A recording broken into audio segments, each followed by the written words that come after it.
நாளைய தினம் செவ்வாய்க்கிழமை தோஹா கத்தருடைய தலைநகர் தோஹாவில் அமெரிக்காவுக்கும் ஈரானுக்கும் இடையிலான இரண்டாம் கட்ட டெக்னிக்கல் பேச்சுவார்த்தைகள், தொழில்நுட்ப ரீதியிலான பேச்சுவார்த்தைகள் நடைபெற இருக்கிறது என்கிற செய்திகள் வெளியாகி இருக்கிறது. ஆனால் இந்த நிமிடம் வரைக்கும் ஈரான் அந்த செய்திகளை உறுதிப்படுத்தவில்லை. இதனிடத்தில் ஹிஸ்புல்லாக்கள் ஷியாக்களாக இருக்கிறாங்க. எனவே ஷியா சன்னி மோதலை உண்டாக்கி விட்டுருவோம், அப்ப அது நிரந்தரமாக போய்கிட்டு இருக்கும், நம்ம தலையிட வேண்டிய அவசியம் இல்லை என்பதுதான் அமெரிக்க அதிபருடைய கணக்காக இருக்கிறது. ஆனால் இன்றைக்கு வெளியாக இருக்கக்கூடிய ஒரு தகவல் அமெரிக்க அதிபருக்கு தூக்கம் கெடுக்கிற தகவலாக மாறி இருக்கிறது. காரணம் என்னன்னா,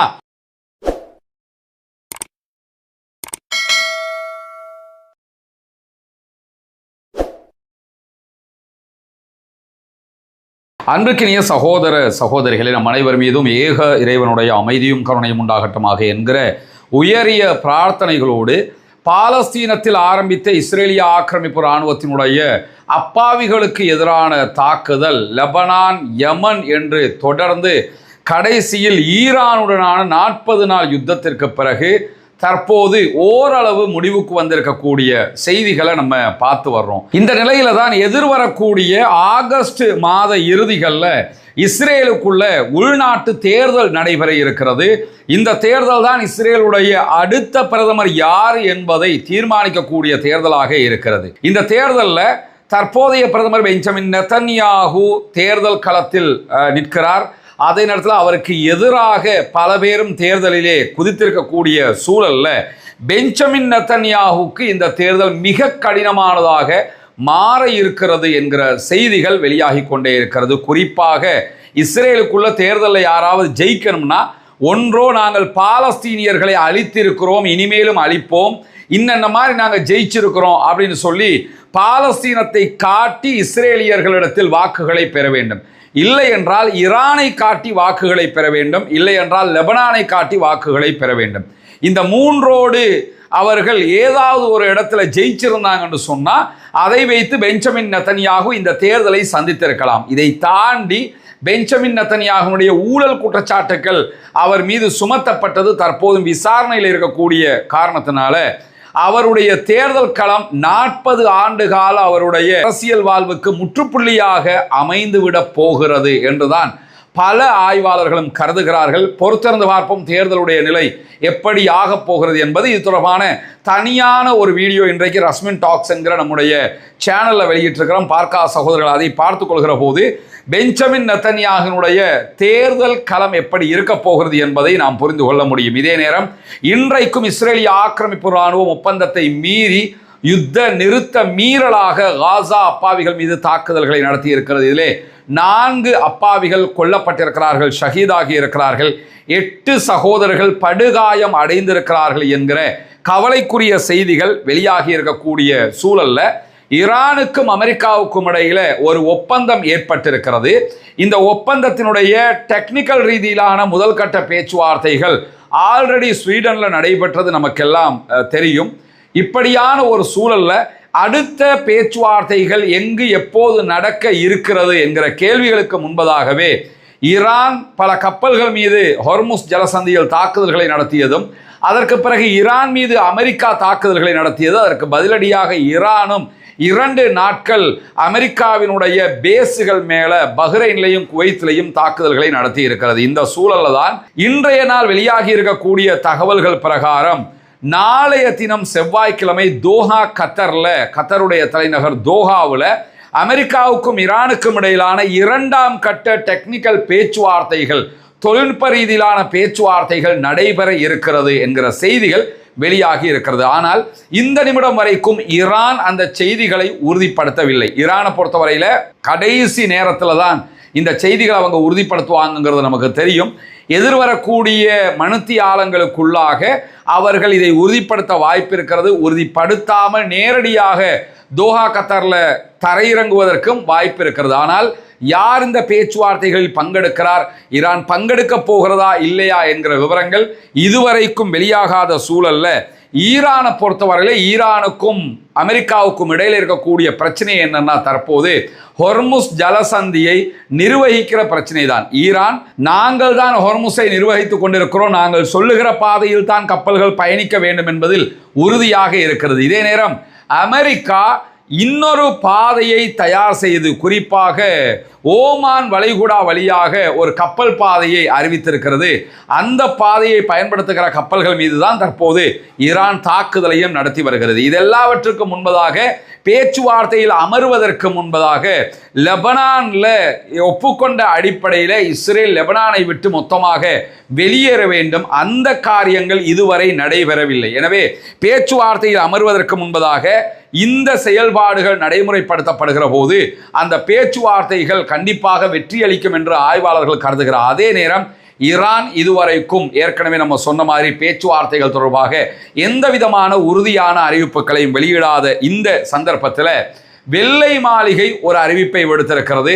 நாளைய தினம் நடைபெற இருக்கக்கூடிய ஈரானுடனான கத்தர் தலைநகர் தோஹாவினுடைய பேச்சுவார்த்தைகளில் விட்காஃப் அதே போன்று ஜார்ஜ் குஷ்னர் ஆகியவர்கள் அமெரிக்கா சார்பாக பேச்சுவார்த்தைகளில் பங்கெடுக்கிறார்கள் என்றும், டெக்னிக்கல் ரீதியிலான தொழில்நுட்ப ரீதியிலான பேச்சுவார்த்தைகளும் இதிலே நடைபெறுகிறது என்றும் அமெரிக்கா அறிவித்திருக்கிறது. இந்த தொழில்நுட்ப ரீதியிலான பேச்சுவார்த்தைகள்னா எதை நீங்க புரிஞ்சுக்கிறோம்னு கேட்டா, ஈரானிடத்துல 450 கிலோகிராமுக்கு மேல செறிவூட்டப்பட்ட யுரேனியம் இருக்கிறது. இதை கொண்டு 9 தொடக்கம் 10 வரைக்கும் உண்டான அணு ஆயுதங்களை ஈரானால் தயாரிக்க முடியும். எனவேதான் இந்த செறிவூட்டப்பட்ட யுரேனியம் அடுத்ததாக என்னவாக போகிறது, அதை கொடுக்க போகிறார்களா இல்லையா, அழிப்பதென்றால் எப்படி அழிக்கப் போகிறார்கள், அல்லது வைப்பதென்றால் எவ்வளவு காலம் வைத்துக் கொள்ளப் போகிறார்கள், ஈரானுடைய அணு செறிவூட்டல் எதுவரைக்கும் அனுமதிக்கப்பட போகிறது போன்ற இந்த தொழில்நுட்ப ரீதியான பேச்சுவார்த்தைகள் நடத்தப்பட வேண்டியிருக்கிறது. இதற்கு அது தொடர்பான ஆய்வாளர்களும் அமெரிக்காவால் அழைத்து வரப்பட இருக்கிறார்கள் என்கிற தரவுகளும் வெளியாகி இருக்கிறது. சற்று நேரத்துக்கு முன்பதாக ட்ரம்ப் தன்னுடைய சோசியல் ட்ரூத் பக்கத்தில் தங்களுடைய நாட்டிலிருந்து பேச்சுவார்த்தையாளர்கள் பயணப்பட்டு விட்டார்கள் என்கிற தகவல்களையும் அறிவித்திருக்கக்கூடிய செய்திகளை அல் ஜசீரா சுட்டிக்காட்டுகிறது. இந்த சூழல்ல தான் ஈரானோடு ஒருபுறம் சமாதான பேச்சுவார்த்தைகளை நடத்துகிற அதே நேரம் ஈரானை அப்படியே பிளாக் பண்ணி வைப்பதற்குரிய ஏற்பாடுகளையும் தொடர்ந்து அமெரிக்கா செய்து வருகிறது. அந்த அடிப்படையில் அமெரிக்கா ஈராக்கினுடைய தற்போதைய பிரதம மந்திரி அமெரிக்காவுக்கு சாதகமானவராக உருவெடுத்திருக்கிறார் என்பது அனைவரும் அறிந்து கொண்ட ஒன்று. ஏன்னா தேர்தலில் ஈராக்கில் இருக்கக்கூடிய ஈரான் ஆதரவு பெற்றவர்களுடைய தரப்பு தான் வெற்றி பெற்றிருந்தாலும் மீண்டும் அவர்கள் அமெரிக்காவுக்கு ஆதரவான ஒருவரைத்தான் பிரதமராக அமர்த்தி இருக்கிறார்கள். இது அமெரிக்காவுக்கு ஆதரவாக ஈராக் இருக்க வேண்டும் என்பதற்கான ஒரு முக்கியமான திட்டமிட்ட செயல்பாடாக கருதப்படுகிறது. காரணம் என்னன்னா, சதாம் ஹுசைனை அமெரிக்கா தூக்கில போட்டதற்கு பிறகு ஈராக்குக்குள்ள ஒரு ஜனநாயக ரீதியிலான அரசு என்றொன்றை அமைத்தாலும் ஈராக்கினுடைய முழுமையான எண்ணெய் வளம் அமெரிக்காவால் தான் கையாளப்படுகிறது. எண்ணெய் விற்பது, எண்ணெயுடைய பொருட்கள் தொடர்பான அனைத்து விற்பனைகளையும் அமெரிக்கா தான் செய்கிறது. அதே நேரம் அந்த பொருளாதாரமும் ஈராக்கினுடைய கணக்கில் அமெரிக்காவில் தான் சேமிக்கப்படுகிறது. ஈராக்குக்கு தேவையான காசு அமெரிக்கா கொடுப்பாங்க. அதே நேரம் மற்ற எல்லா பணத்தையும் அமெரிக்காவில் தான் அவங்க வச்சுக்கிடுவாங்க. அதை கையாளுகிற உரிமையை அவங்க தான் வச்சுக்கிட்டு இருக்கிறாங்க. இந்த நிலையில தான் தங்களுக்கு சாதகமான ஒருவரை பிரதமராக நியமித்திருக்கக்கூடிய சூழல்ல அந்த நபருக்கு ஆதரவான தரப்பினர் என்ன பண்றாங்கன்னு கேட்டா, ஈரானுக்கு ஆதரவாக இருக்கக்கூடியவர்களை முடக்கக்கூடிய காரியங்களில் ஈடுபடுகிறார்கள் என்கிற செய்திகள் வெளியாகிறது. குறிப்பாக ஈரான் ஆதரவு பெற்ற ஆயுத குழுக்கள் தங்களுடைய ஆயுதங்களை செப்டம்பர் 30ஆம் தேதிக்குள்ளாக கைவிட வேண்டும் என்று சொல்லி ஈராக்கினுடைய புதிய பிரதமராக தெரிவு செய்யப்பட்டிருக்கக்கூடிய அலி அல் ஜெய்தி இன்றைய நாள் அமெரிக்காவுக்கு பயணம் மேற்கொள்கிறார். பயணம் மேற்கொள்வதற்கு முன்பதாக ஊடகங்களுக்கு பேசுகிற நேரத்தில் இந்த தகவல்களை சொல்லி இருக்கிறார். செப்டம்பர் 30க்கு முன்பதாக ஆயுதங்களை கைவிடணுங்கிறார். ஒப்பந்தம் போட்டு கைவிட சொல்லியே ஹிஸ்புல்லா விடமாட்டேன்னு இருக்கிறான். இவர் போகிற போக்கில் மீடியாவில் பேசிட்டு போனால் மட்டும் ஆயுதங்களை கைவிட்டுருவாங்களான்னா நிச்சயமாக அது நடக்கப் போவதில்லை. ஆனாலும் ஆயுதங்களை கைவிட வேண்டும் என்று நாங்கள் அழுத்தம் கொடுப்போம் என்றெல்லாம் இன்றைக்கு செய்தி பேசியிருக்கக்கூடிய செய்திகளில் நம்ம பார்க்க முடிகிற அதே நேரத்தில் ஈரானுக்கு எதிரான அமெரிக்க இஸ்ரேலிய யுத்தத்தினுடைய ஆரம்ப நாட்களை நம்ம எடுத்துக்கிட்டோம்னு சொன்னால், இந்த ஆரம்ப நாட்களுக்குள்ளாக ஈராக்கில் இருக்கக்கூடிய சில குழுக்கள் ஈரானுக்கு ஆதரவாக ஈராக்ல இருக்கிற அமெரிக்காவினுடைய தளங்கள் மீது தாக்குதல் நடத்தியது நமக்கு தெரியும். ஈராக்குக்குள்ள ஹதாயிபு இஸ்புல்லா என்கிற ஒரு அமைப்பு இருக்கிறது. அதை தாண்டி இன்னும் பல அமைப்புகள் ஈராக்குக்குள்ள இருக்கிறாங்க. இவங்க அத்தனை பேருமே ஈரான் தான் இவங்களுக்கு ஃபண்டு பண்ணுவாங்க, ஆயுதங்களை கொடுப்பாங்க, பயிற்சிகள் கொடுப்பாங்க. எப்படி ஹிஸ்புல்லாக்கள் இருக்கிறார்களோ, ஹவுத்திஸ் இருக்கிறாங்களோ, அது மாதிரி உருவாக்கப்பட்ட குழுக்கள். இதுல இருக்கக்கூடிய மிகப்பெரிய கன்ஃபியூஷனே என்னன்னு கேட்டா, ஈராக்குக்குள்ள இருக்கிற பல குழுக்களை அரசே அங்கீகரித்திருக்கிறது. மக்கள் திரள் படைகள் என்று சொல்லுவாங்க. ஈராக்ல சதாம் ஹுசைனுடைய வீழ்ச்சிக்கு பிறகு புதிய அரசு பொறுப்பேற்பதற்கு முன்பதாக அமெரிக்கா என்ன பண்ணாங்கன்னா, ஈராக்கினுடைய இராணுவத்தை முழுவதுமாகவே டிசால்வ் பண்ணிட்டாங்க, மொத்தமாக கலைச்சு விட்டுட்டாங்க. கலைச்சு விட்டதுக்கு பிறகு புதிய ஒரு இராணுவத்தை உருவாக்கினாங்க. இந்த இராணுவம் உருவாவதற்கு முன்பதாக கலைக்கப்பட்ட இராணுவத்தில் இருந்த பல பேரும் தாங்கள் விரும்புகிற பல ஆயுத குழுக்களோடு போய் சேர்ந்து விட்டார்கள்.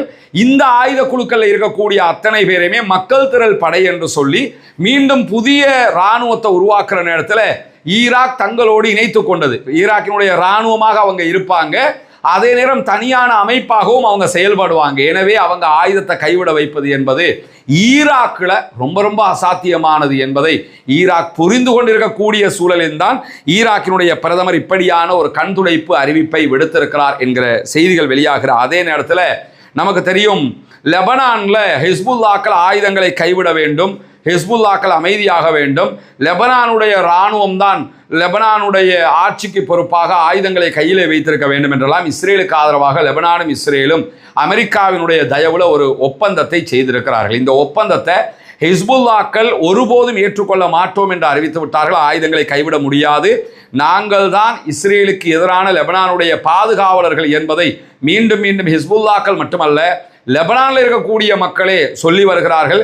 ஹிஸ்புல்லாக்கள் ஒரு பரந்துபட்ட அமைப்பாக அங்கு வளர்ந்து நிற்கிறார்கள். பாராளுமன்றத்தில் பல இடங்களை கைப்பற்றி வைத்துக் கொண்டிருக்கக்கூடிய சூழலும் அவர்களுக்கு இருக்கிற நேரத்தில் ஹிஸ்புல்லாக்களை எப்படியாவது மோத விட வேண்டும் சிரியாவோடு என்கிற ஒரு எண்ணப்பாடு அமெரிக்க அதிபர் டொனால்ட் ட்ரம்புக்கு இருக்கிற காரணத்தினால சிரியா இனி ஹிஸ்புல்லாக்களை பார்த்து கொள்ளும், இஸ்ரேல் ஹிஸ்புல்லாக்களோடு சண்டை பிடிக்க வேண்டிய அவசியம் இல்லை என்கிற செய்திகளை தொடர்ந்து அமெரிக்க அதிபர் டொனால்ட் ட்ரம்ப் பேசி வந்தார். இதுக்கான காரணம் என்னன்னு கேட்டால், சிரியாவில் தற்போது இருக்கக்கூடிய ஆட்சியாளர்கள் சன்னி சிந்தனையில் இருக்கக்கூடியவங்க, இதனிடத்தில் ஹிஸ்புல்லாக்கள் ஷியாக்களாக இருக்கிறாங்க. எனவே ஷியா சன்னி மோதலை உண்டாக்கி விட்டுருவோம், அப்போ அது நிரந்தரமாக போய்கிட்டு இருக்கும், நம்ம தலையிட வேண்டிய அவசியம் இல்லை என்பதுதான் அமெரிக்க அதிபருடைய கணக்காக இருக்கிறது. ஆனால் இன்றைக்கு வெளியாக இருக்கக்கூடிய ஒரு தகவல் அமெரிக்க அதிபருக்கு தூக்கம் கெடுக்கிற தகவலாக மாறி இருக்கிறது. காரணம் என்னன்னா, லெபனானுக்குள்ள செயல்படக்கூடிய சன்னி பிரிவை சேர்ந்த 2 மிகப்பெரிய ஆயுத குழுக்கள்,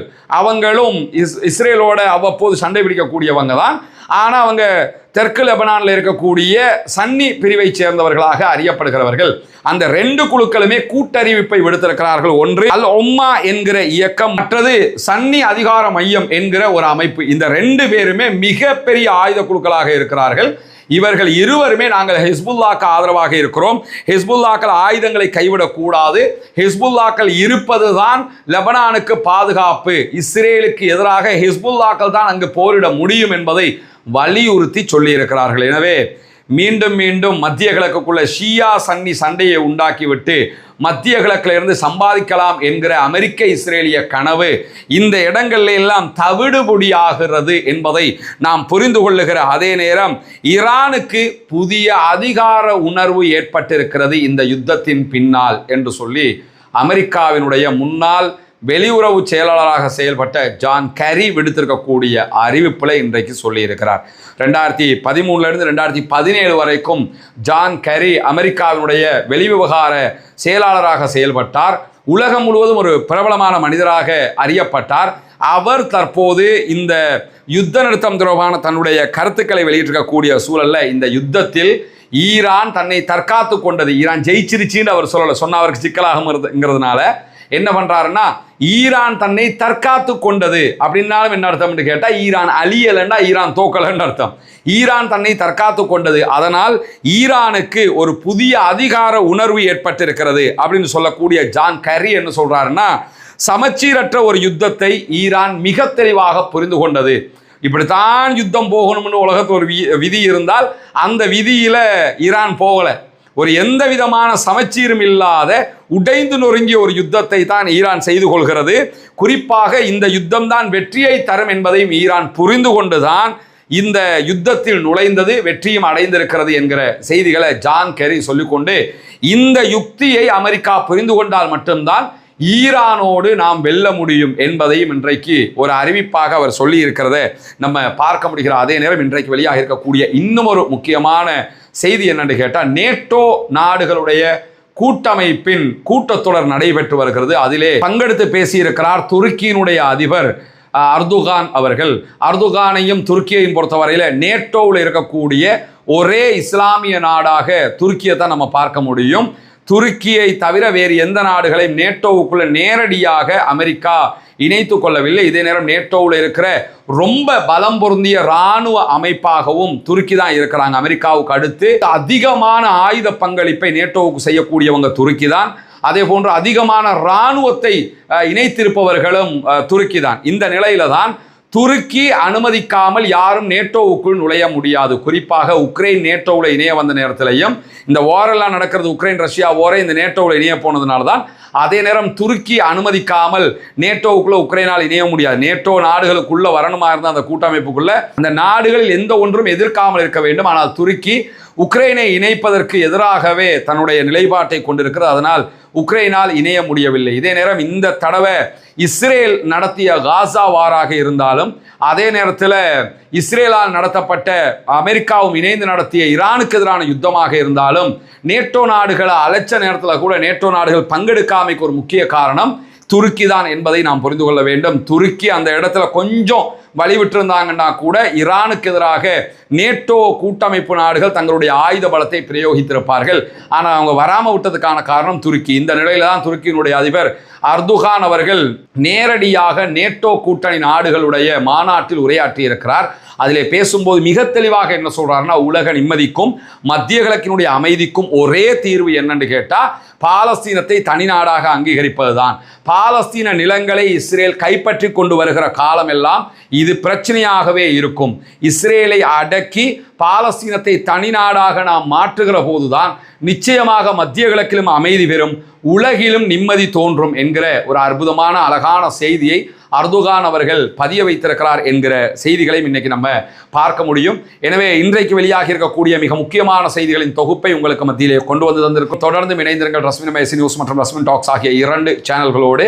தேவையான உண்மையான செய்திகளை உங்களுக்கு உடனுக்குடன் கொண்டு வந்து தருவதற்கு தயாராக இருக்கிறோம். பாலஸ்தீனம் வெற்றி பெற வேண்டும், பாலஸ்தீனம் சுதந்திரம் அடைய வேண்டும் என்கிற உயரிய பிரார்த்தனைகளோடு, ஆக்கிரமிப்பாளர்கள் ஓய்ந்து ஆக்கிரமிப்புகளும் ஓய வேண்டும் என்கிற பிரார்த்தனைகளை இணைத்துக் கொண்டு ஆக்கிரமிப்பாளர்களுக்கு எதிராக தொடர்ந்தும் ஜனநாயக ரீதியாக குரல் எழுப்புவோமாக. வாஹிர் தஅவானா அல்ஹம்துலில்லாஹி ரப்பில் ஆலமீன்.